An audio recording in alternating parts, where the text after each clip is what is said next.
Maqaa Abbaa, kan Ilmaa, kan Hafuura Qulqulluu, Waaqa tokko አሚን።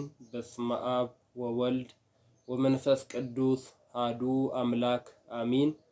Maqaa Abbaa, kan Ilmaa, kan Hafuura Qulqulluu, Waaqa tokko አሚን።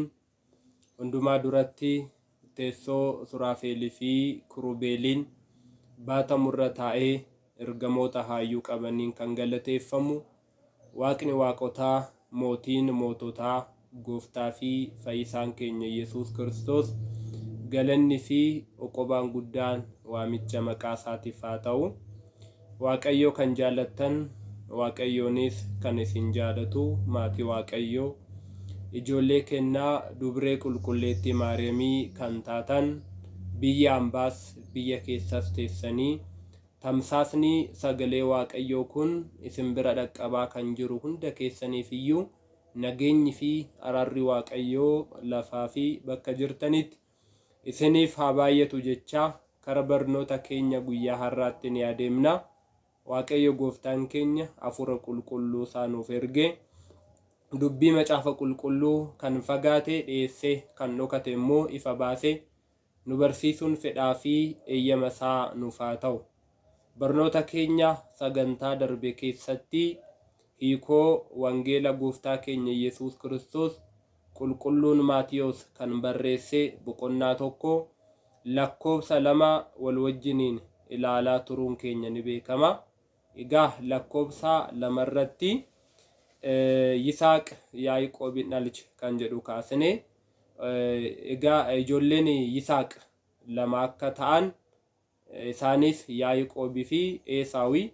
Sana keessaa Eesaawu maaliifin hin kaane Yaaqoob qofti macaafa qulqulluu kana keessatti maaliifin barreeffame kan jedhu bal'inaan wal wajjiniin ilaalaa turreerra. Har'as lakkoobsuma 2 irra kan jiru immoo kaasnee ni ilaalla. Akkas jedha. Yaaqoob Yihuudaa fi obboloota isaa dhalchee jedha. Yaaqoob Yihuudaa fi obboloota isaa dhalchee kan jedhuun har'a wal wajjiniin ni ilaalla. Egaa kutaa kana keessatti immoo waan adda ta'e wayii argina.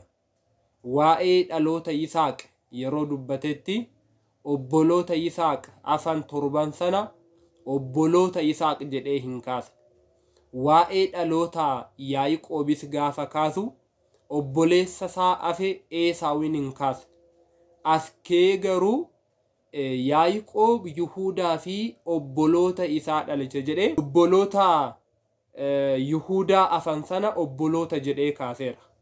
Maaliifin obboloonni Yihuudaa caqafamanii ijoollee Yaaqoob hundumtuu kutaa macaafa qulqulluu kana keessatti maaliifin caqafamanii kan jedhu abboonni keenya ni barsiisu. Inni jalqabaa fi inni tokkoffaan sababbiin obboloonni Yihuudaa hundi isaanii kutaa macaafa qulqulluu kana keessatti caqafamaniif gooftaa fi fayyisaan keenya Yesuus Kiristoos qoomoo Israa'el 12 irraa sababa dhalatuuf. Egaa ijoollee Yaaqoob 12 qoomoo Israa'el 12 akka ta'an yookiin immoo qoomoon Israa'el 12 ijoollee Yaaqoob 12 akka ta'an macaafni qulqulluun ni dubbata. Tokkoffaa seenaa baraa boqonnaa 2 lakkoobsa 1 hanga 2 irratti ijoollee Yaaqoob 12 qoomoo Israa'el 12 akka ta'an ni dubbata. Gooftaa fi fayyisaan keenya Yesuus Kiristoos kan dhalate immoo qoomoo Israa'el 12 irraa sababa ta'eef obboloonni Yihuudaa yookiin immoo ijoolleen Yaaqoob 12 kutaa macaafa qulqulluu kana keessatti caqafamaniiru. Inni kan biroo fakkeenya ijaaruudhaaf yookiin immoo fakkeenya nuu kaa'uudhaaf gaafa jennu bara sana keessatti qoomoo Israa'el 12 irraa kan dhalate kamiyyuu lafa waadaa kan taate lafa Haannaniif Dammaa sana Kana'aaniin ni dhaala ture. Kakuu haaraa keessatti immoo barnoota duuka bu'oonni 12 barsiisan kan barate kan dhagaye kan itti amane wangeela isaan barreessan kan fudhate barumsa isaaniitti kan amane namni kamiyyuu fakkeenya Kana'aan kan taate mootummaa Waaqayyoo ni dhaala gaafa jedhu fakkeenya ijaaruudhaaf sababa kanaatiif obboloonni Yihuudaa yookiin immoo ijoolleen Yaaqoob 12 ka'aniiru. Qoomoo Israa'el 12 irraa kan dhalate Kana'aan akkuma dhaalaa ture. Barnoota duuka bu'oonni 12 barsiisanittis kan amanu mootummaa Waaqayyoo ni dhaala jedhee fakkeenya nu ijaaruudhaaf duuka bu'oota ijoollee Yaaqoob 12 macaafa qulqulluu kana keessatti akka caqafaman taasiseera. Inni kan biroo Israa'el jaalalaan bituudhaaf ijoollee Yaaqoob 12 caqaseera.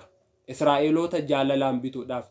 Israa'eloota jaalalaan bituudhaaf gaafa jennu Israa'eloonni abboonni isaanii isaan kan jaalatan kan isaan kabajan macaafa qulqulluu keessatti gaafa caqafamuuf baay'ee jaalatu. Kanaaf gaa qulqulluun Maatiyos abboota isaan jaalatan abboota isaan kabajan sana macaafa qulqulluu keessatti caqasee fi isaanin gammachiiseera. Isaan macaaficha akka fudhatan taasiseera. Inni kan biroo maalifiin ijoollee Yaaqoob 12 caqafamanii kan jedhuuf Ayhuudonni wangeela gaarii tana akka fudhataniif jedhu. Wangeela jireenya bara baraa namaaf kennisiistu. Wangeela waa'ee jireenya bara baraa dubbattu. Wangeela waa'ee mootummaa Waaqayyoo lallabdu kana Ayhuudonni itti gammadanii akka fudhataniif jedhanii abboonni keenya ni barsiisu. Egaa osoo qulqulluun Maatiyos wangeela isaa kana keessatti qoomoo Israa'el 12 kana osoo caqasuu baate kan isaan barbaadan kan isaan jaalatan abboolii isaanii osoo keessatti barreessuu fi baate Ayhuudonni wangeela jireenya bara baraa namaaf kennisiistu tanatti namananii wangeelicha hin fudhatan tureeyyu. Kanaaf isaan wangeelicha jaalatanii akka fudhataniif qulqulluun Maatiyos wangeela isaa keessatti qoomoo Israa'el 12 kana barreesseera. Kanaaf kiristaanota tajaajiltoota har'aa birattis kun baramuu qaba. Waan hawaasni barbaaduun, waan hawaasni jaalatuun, safuu ummataa, aadaa ummataa kabajanii, qooqa ummataa kabajanii tajaajiluun bartee tajaajiltootaa akka ta'e asumaan macaafa qulqulluu kana sababeeffannee hundi keenya tajaajila keenya keessatti gita kanaatiin akka qulqulluu Maatiyos abshaala ta'e wangeela gooftaa keenya Iyesuus Kiristoos akkuma lallabe akkuma barreesse nutillee kitaabota barreessinu kamii irratti iyyuu tajaajila tajaajillu kamii keessatti iyyuu waan ummanni barbaaduun waan ummanni fedhuun waan ummatatti toluun ummata akka tajaajiluu qabnu kana keessaa hin hubanna jedheen amana. Egaa walumaa galatti sababa kanaatiif ijoolleen Yaaqoob 12 macaafa qulqulluu kana keessatti akka caqafaman abboonni keenya hayyonni keenya ni barsiisu. Inni kan biroo kana keessatti kan ilaallu akkuma beekamu ijoollee Yaaqoob 12 kana keessaa maqaan kan Yihuudaa qofatu caqafame. Ijoolleen kun afan maaliif maqaan isaanii hin caqafamne? Ijoolleen Yaaqoob lakkoobsaan 12dha. 11 sun maaliif maqaan isaanii hin caqafamne? Maqaan Yihuudaa qofti macaafa qulqulluu kana keessatti maaliif caqafame gaafin jedhu ka'uu danda'a. Egaa sababbiin Yihuudaan qofti caqafameef gooftaa fi fayyisaan keenya Iyesuus Kiristoos kan inni dhalatu qoomoo Yihuudaarraa yookiin immoo sanyii Yihuudaarraa sababa ta'eef Yihuudaan qofti akka caqafamu ta'eera. Egaa ijoollee Yaaqoob 12 sana keessaa dhala kara Yaaqoobiin dhalateerra yookiin immoo sanyii karaa dhaloota Yihuudaatiin sanyii karaa Yihuudaatiin lakkaa'amerraa gooftaa fi fayyisaan keenya Iyesuus Kiristoos dhalateera. Sababa kanaatiif Yihuudaan maqaansaa akka caqafamu ta'eera. Maqaansaa akka caqafamu ta'eera. Inni kan biroo raajiin kan himame yookiin immoo raajiin kan dubbatame Yihuudaadhaaf sababa ta'eef seeruma uumamaa boqonnaa 49 lakkoobsa 10 irratti mana Yihuudaatii mootummaan hin dhabamu yookiin immoo mootiin hin dhabamu ka Yihuudaa sar gosa Yihuudaa irraa mootiin hin dhabamu jedhamee barreeffama barreeffamee ni arganna. Yeroodhaaf Yihuudaadhaaf yaa dubbatamu malee dhumni isaa garuu mootii moototaa kan ta'eef mootii lafaa fi samii isa ta'e gooftaa fi fayyisaa keenya Yesuus Kiristoosiif mootii lubbuu, mootii foonii, mootii samii, mootii lafaa barri mootummaa isaa isa hin lakkaa'amne muudamuudhaan alatti mootii isa ta'e gooftaa fi fayyisaa keenya Yesuus Kiristoosiif akka dubbatame abboonni keenya ni barsiisu. Sababa kanaatiif Yihuudaan qofti caqafameera. Inni kan biroo fakkeenyichi kan fakkeeffame Yihuudaadhaan sababa ta'eef fakkeenyi kan fakkeeffame Yihuudaadhaaf gooftaan keenya Yesuus Kiristoos akka dhalatu raajiin dubbatameera, fakkeenyis fakkeeffameera. Fakkeenyota fakkeeffaman sana keessaa fakkeenyi tokko kan fakkeeffame Yihuudaadhaan. Fakkeenyicha isaa lakkoobsa 3 irratti itti dhufna. Waaqayyo gooftaan keenya hundumaa keenya nu haa gargaaru. Egaa sababa kanaatiif Yihuudaan qofti obboloota Yaaqoob keessaa addatti ba'ee maqaansaa akka caqafame abboonni keenya ni barsiisu jechuudha. Abboonni keenya ni barsiisu. Kallattumaan kara lakkoobsa 3tti ni adeemna. Wangeela Maatiyos boqonnaa 1 lakkoobsa 3 irratti immoo Yihuudaan Ti'imaadirraa Faaresii fi Zaaraa dhalchee jedha. Yihuudaan Ti'imaadirraa Faaresii fi Zaaraa dhalchee. Ammas kutaa macaafa qulqulluu kana keessatti waan haaraa ta'e arganna kiristaanota. Yihuudaan Ti'imaadirraa Faaresii fi Zaaraa dhalcheeraa jedha. Egaa waa'ee dhaloota Yisaaq yeroo dubbatu waa'ee Saaraa hin kaasu. Waa'ee dhaloota Yaaqoobis gaafa kaasu waa'ee Ribqaan kaasu. Waa'ee dhaloota Yihuudaa fi waa'ee dhaloota obboloota Yihuudaatis gaafa kaasu waa'ee Liyaafaa, waa'ee Raaheelfaa, waa'ee Zalafaa, waa'ee Baalaafaa kutaa macaafa qulqulluu kana keessatti hin kaasu. Iddoo kana garuu ga'ee Ti'imaar jedhee kaaseera. Maaliifin Ti'imaar macaafa qulqulluu kana keessatti caqafamte isa jedhu beekuun barbaachisaadha. Kana seenaa isaa kan argannu seera uumamaa boqonnaa 38 irratti seenaa isaa guutuu ni argan.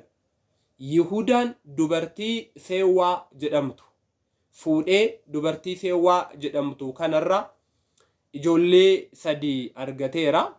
Ijoolleen 3 kunis Awunaanii fi Seeloom jedhamanii waamamu. Jechuun aduu jechuudha yookiin arjaa jechuudha. Awunaan jechuun immoo waynii jechuudha. Seeloom jechuun immoo mastasalaam yookiin immoo nagaa jechuudha.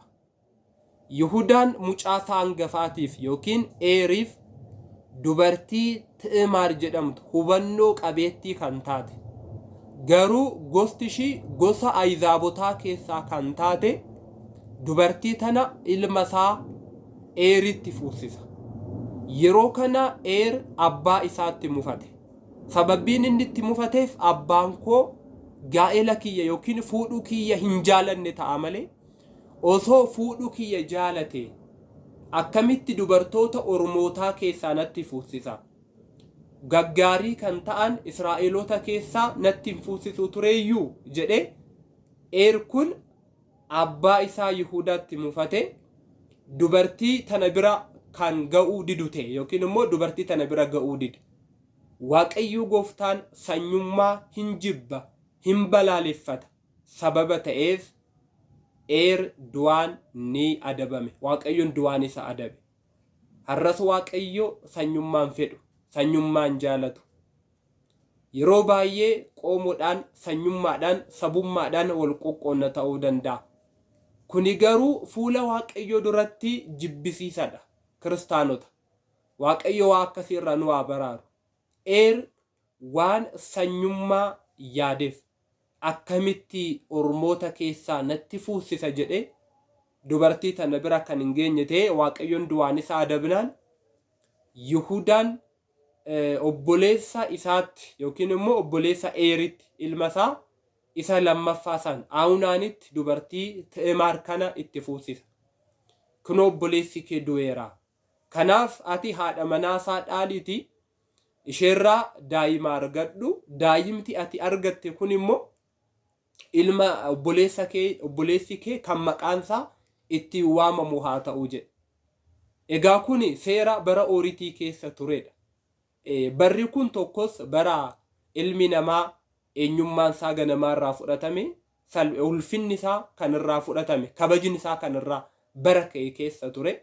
Amma garuu bara kana keessatti seerri kun hin jiru. Sababbiin isaa dhalli namaa dhiiga Kiristoosiin namummaa isaa ganamaatti deebi'eera sababa ta'eef jechuudha.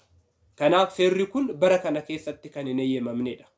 Manni kiristaanattis seera kana ni dhorkiti. Yihudaan bara abbootaa keessa ture yookiin bara seera laphee keessa ture. Seerri bara Ooritii kun itti mul'ate ilma isaa Quxisichaatiif dubartii Ti'maar kan jedhamtu kana Aawunaanitti fuusiseera. Yeroo kana Aawunaan mucaan yookiin daa'imti ishiirraa dhalatu obboleessa kootiif yaamama yoo ta'e, itti waamamni isaa obboleessa kootiif yoo ta'e, ani idaa maalii tan qabaa ishiirraa daa'ima argadha jedhee dubartii tana bira ga'ee dhala isaa garuu kara alaatti kan baasu ta'e. Kanaaf yeroo baay'ee gibra Aawunaan kan jedhamu kanaan wal qabata. Waaqayyoon inaaffaa hin jaalatu sababa ta'eef Aawunaanis gochaasaa jibbisiisaa kanaan Waaqayyoon du'aan isa adabee Aawunaanis ni du'e. Gaafa kana Yihudaan ijoolleen isaa lamaan jalaa dhumanii amma mucaasaa tokkichatu hafa. Inni Seeloom kan jedhamudha. Yihudaan gaafa kana dubartiin tuni hafuurri Asmaadiyoos jedhamu irra bulee ijoollee kiyya na jalaa fixee miti jedhee mucaa isa afeesanitti immoo osoo hin fuusisin dubartii tanaan hanga mucaan koo inni xixichi kun dhaqqabutti kayi kara mana abbaa keetti deebi'iiti mana warra keetii jiraadhu. Yoo mucaan koo inni Quxisichaa kun guddate immoo isattan si fuusisa jedhee waadaa galeef. Innaa kana Ti'maar gaddaa kara warra ishiitti deebiteetti. Egaa Ti'maar kan ishiin gaddite sababbiin ishiin gadditeef abbaa manaa dhabeera yookiin immoo gochaan gaa'elaa na jala afeera jetteeti miti. Warra waadan galameef kana dhala jajjaboo gurguddoo kanarraa gooftaan fi fayyisaan keenya Yesuus Kiristoos akkasumas dubree qulqulleettiin Maariyaam sanyii Abrahaam irraa akka dhalatan abdiin galameera.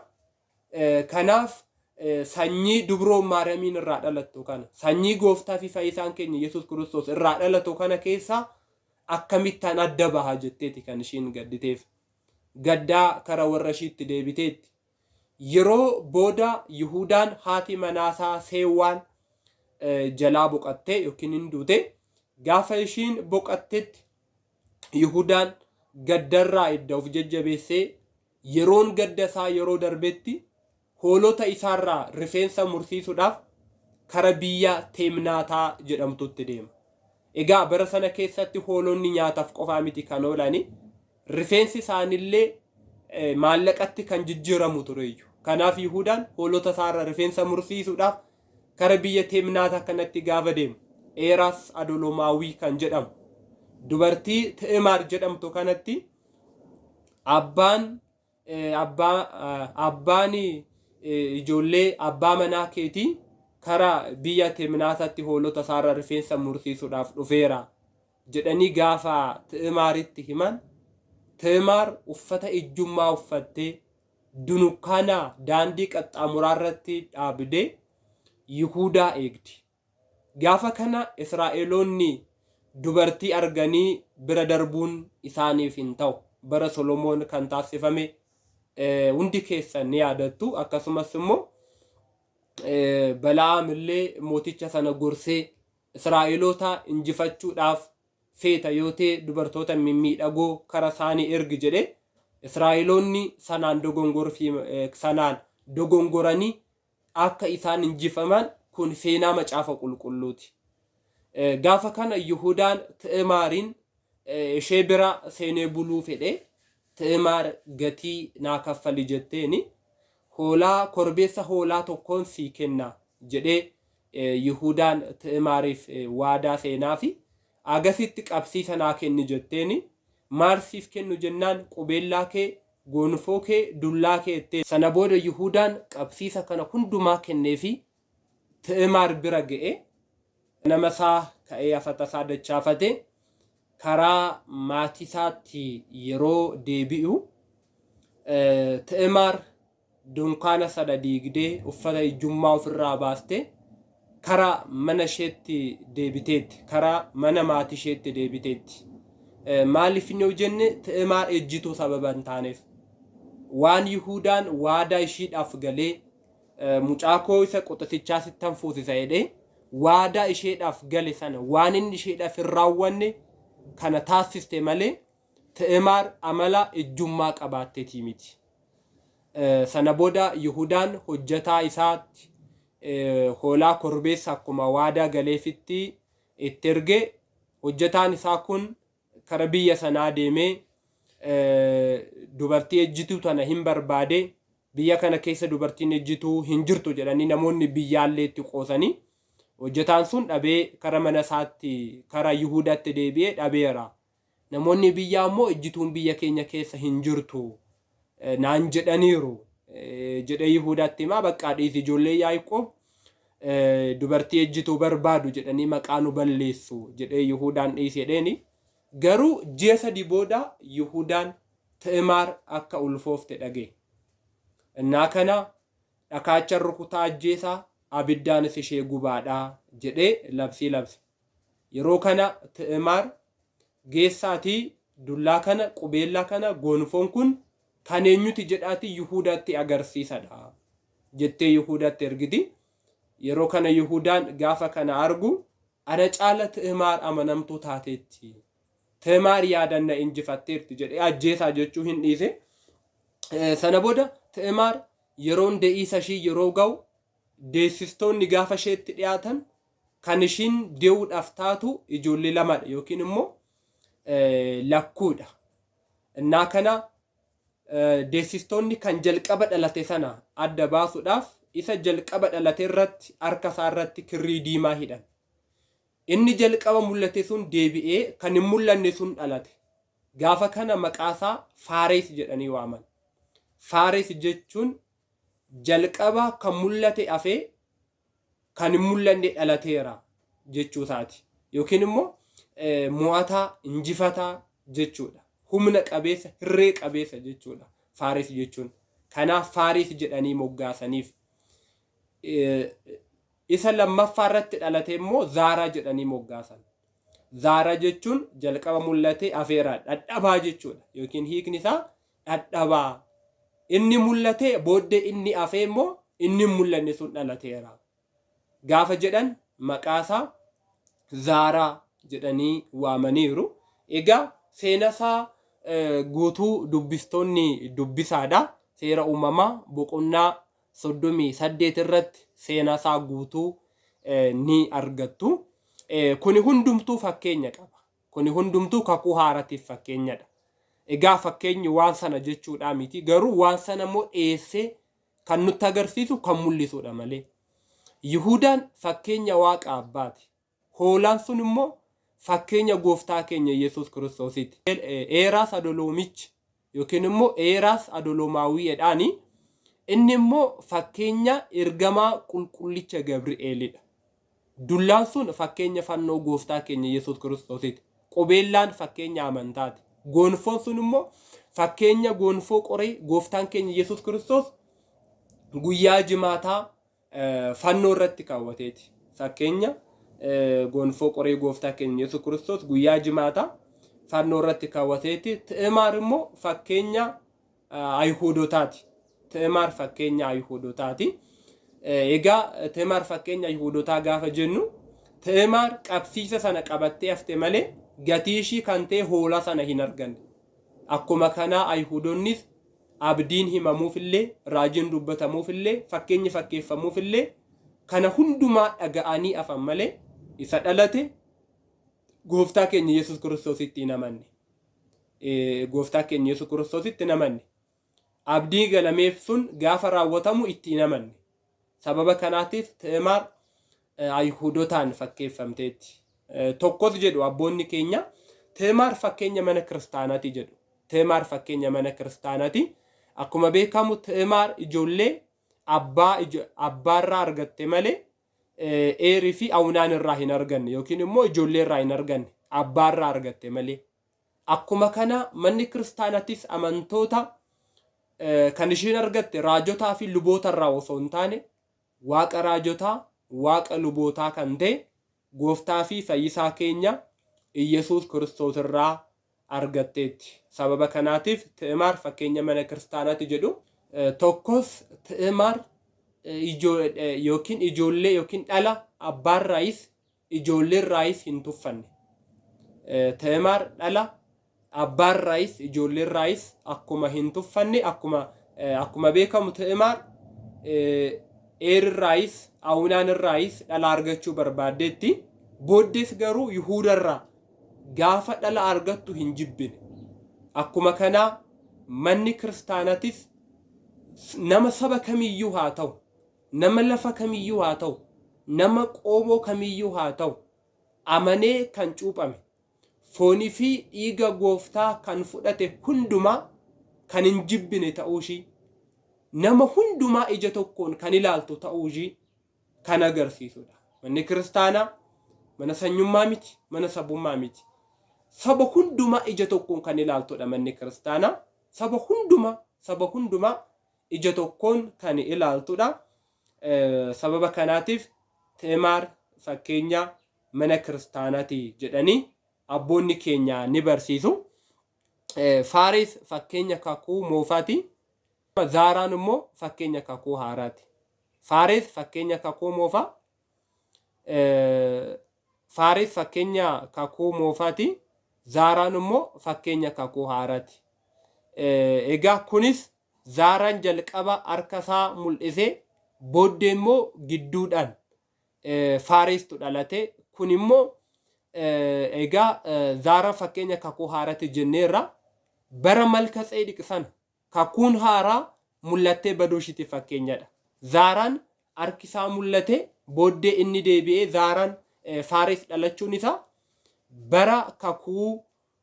bara Malkiiseedeq sana kakuun haaraa mul'attee baduushiti fakkeenya. Akkuma beekamu Abrahaam Looxii fi qabeenya Loox boojurraa deebisee gaafa deebi'u laga Yordaanos yeroo inni ce'u mootiin biyya Seeloom Malkiiseedeq buddeena qabatee waynii qabatee laga gamatti Abrahaamiin sooreera.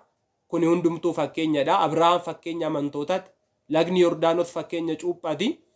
Biddeenni sun fakkeenya foon gooftaati. Xoofoo sun immoo fakkeenya dhiiga gooftaati. Malkiiseedeq immoo fakkeenya lubootaati jettee manni kiristaana keenya ni barsiisti. Egaa bara Malkiiseedeq sana kakuun haaraa mul'attee baddeetti. Kakuun haaraa dhiiga Kiristoosiin hundeeffamte kun bara Malkiiseedeq sun akka ibsaatti iftee booddeerra garuu baddee Ooriitiin ijaaramteerti. Ooriitiin hundeeffamteerti. Egaa Zaaraan harkisaa mul'ate booddee inni deebi'uunsaa bara Malkiiseedeq sana kakuun haaraa mul'attee baduushiti fakkeenyadha. Faares immoo gidduudhaan dhalachuunsaa Faares fakkeenya kakuu moofaa yookiin fakkeenya Ooriitiiti jenneerra. Ooriitiin ijaaramuushiti fakkeenyadha. Zaaraan immoo booddeerra dhalachuun